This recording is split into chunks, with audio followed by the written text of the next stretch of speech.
Hi, நம்ம இன்றைக்கி என்ன பார்க்க போகிறோம்னா 1 pot ரசம் சாதம் எப்படி பண்ணுறதுன்னு பார்க்க போகிறோம். இப்போ ஆல்ரெடி நான் ப்ரெஷர் பேன் வச்சுட்டு நெய் தான் விட்டுருக்கேன். இதுக்கு நெய் கொஞ்சம் நிறைய விட்டால் நல்லாயிருக்கும். வாங்க அது எப்படி பண்ணுறதுன்னு பார்க்கலாம். நெய் கொஞ்சம் சூடாகட்டும். உங்களுக்கு வேணால் எண்ணெய் இருந்தால் எண்ணெய் விட்டுக்கோங்க, அது உங்களோட ஆப்ஷன். அவ்வளோதான். நெய் காஞ்சாச்சு. கடுகு,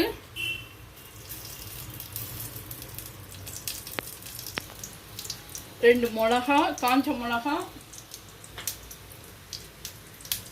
கருவேப்பிலை, கடுகு கொஞ்சம் வெடிக்கிட்டோம். நல்லா வெடிக்க ஆரம்பிச்சாச்சு. இதில் தக்காளி, மிளகு சீரக பொடி, கொஞ்சம் மஞ்சள் பொடி, இது எல்லாத்தையும் போட்டு இது நெய்யிலேயே போட்டு கொஞ்சம் வறுத்துக்கலாம்.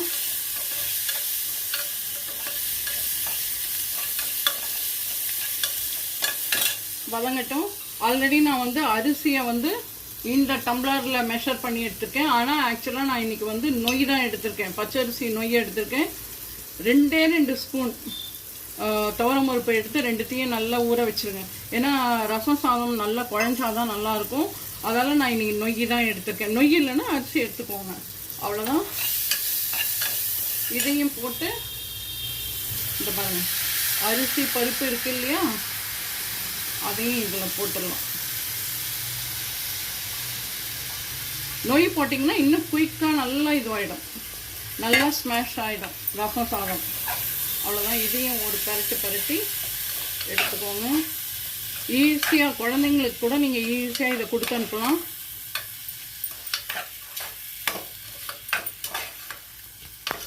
அதுக்கப்புறம் இங்கே இந்த டம்ளரில் நான் மெஷர் பண்ணி வச்சுருக்கேன் இல்லையா, கொஞ்சம் இந்த இது வரைக்கும் தான், விளிம்பு வரைக்கும் தான் நான் நொய்யை எடுத்திருந்தேன்.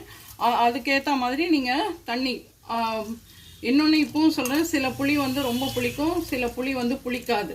அதுக்கேற்ற மாதிரி நீங்கள் புளி தண்ணியை நல்லா கரைச்சி ஃபில்டர் பண்ணி எடுத்து வச்சுக்கோங்க. வேணுன்னா எக்ஸ்ட்ரா கொஞ்சம் தண்ணி ஆட் பண்ணிக்கோங்க. நான் இன்றைக்கி கொஞ்சம் தண்ணி ஆட் பண்ண போகிறேன். என்ன இது குழையணும் இல்லையா, அதால் இன்னொரு எக்ஸ்ட்ரா 1 டம்ளர் தண்ணி விட்டுருக்கேன். இதில் ஆல்ரெடி 2 டம்ளர் விட்டுருக்கேன். இன்னொரு டம்ளரும் எக்ஸ்ட்ரா விட்டுருக்கேன். ஏன்னா ரசம் சாதம் குழையணும் அப்படின்றதால. அதால் இதுக்கு தேவையான அளவு உப்பு. அதுக்கப்புறம் ரசப்பொடி இருந்தால் போட்டுக்கோங்க. ஆல்ரெடி நான் மிளகு ஜீரக பொடி போட்டதால சாம்பார் பொடியை என்கிட்ட இருக்கிற சாம்பார் பொடியே போட்டு இதையும் நல்லா ஒரு கிளறி நல்லா கொஞ்சம் கொதிக்கணும். கொதிச்சோன்னா மூடியை போட்டு மூடி வச்சுருங்க. ஒரு 4 விசில் 5 விசில் வரட்டும். அப்போ தான் இது ரொம்ப நல்லாயிருக்கும், டேஸ்ட்டாக இருக்கும். இம்மீடியட்டாக நீங்கள் வெளியில் போயிட்டு கூட இந்த ரைஸை நீங்கள் செஞ்சு சாப்பிடலாம். லாஸ்ட்டாக கொத்தமல்லி இருக்குது இல்லையா, கொத்தமல்லியும் இதில் போட்டுருங்க. நல்லா கொதிக்கட்டும். கொதிச்சோன்னே அதுக்கப்புறம் எப்போ மூடி போட்டு மூடணும் அப்படின்றத சொல்கிறேன். எந்த ஒரு ரெசிபியுமே நல்லா கொதிக்கணும். கொதிச்சோன்னா தான் அதுக்கப்புறம் நம்ம மூடி போட்டு ஒரு 3 விசில் 4 விசில் வந்தோன்னா நல்லா குழஞ்சிரும். வாங்க அப்புறம் பார்க்கலாம். நம்மளோட 1 pot ரசம் சாதம் தயார். பார்த்திங்களா, இந்த மாதிரி லூஸாக இருக்கணும். அதாவது ரொம்ப கெட்டியாகவும் இல்லாமல் ரொம்ப இதுவாக இந்த மாதிரி பார்த்திங்களா. நொய் போட்டிங்கன்னா நல்லா சீக்கிரம் குழையும். அதுக்கு தான் சொன்னேன். அரிசி இருந்தாலும் போட்டுக்கோங்க. இதுக்கு சைட் டிஷ்ஷாக இந்த சாதத்தை அப்படியே தட்டில் போட்டுட்டு மேலே கொஞ்சம் நெய் விட்டு இது பார்த்திங்களா, சைட் டிஷ் உருளைக்கிழங்கு வேக வச்சு மிளகாய் அப்படியே உப்புலாம் போட்டு வதக்கி எடுத்து வச்சுருக்கேன்.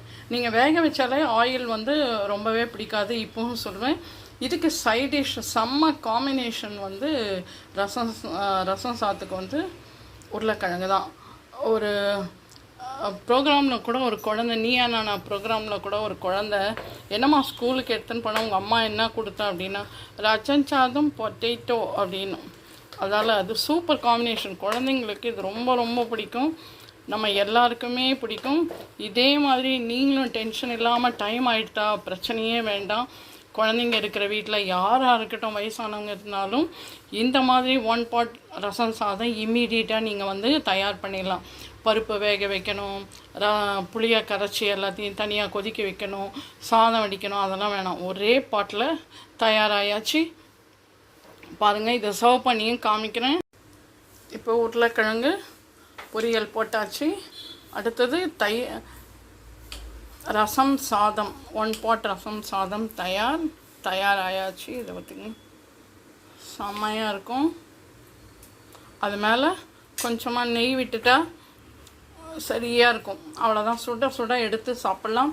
உருளைக்கிழங்கு வேணாட்டா அப்பளம் பொரித்து சாப்பிட்லாம். சூப்பராக இருக்கும். நீங்களும் இதே மாதிரி உங்கள் வீட்டில் ரெசிபியை செஞ்சு பார்த்து சாப்பிட்டுட்டு எப்படி இருக்குன்னு சொல்லி லைக் பண்ணுங்கள், ஷேர் பண்ணுங்கள், கமெண்ட் பண்ணுங்கள்.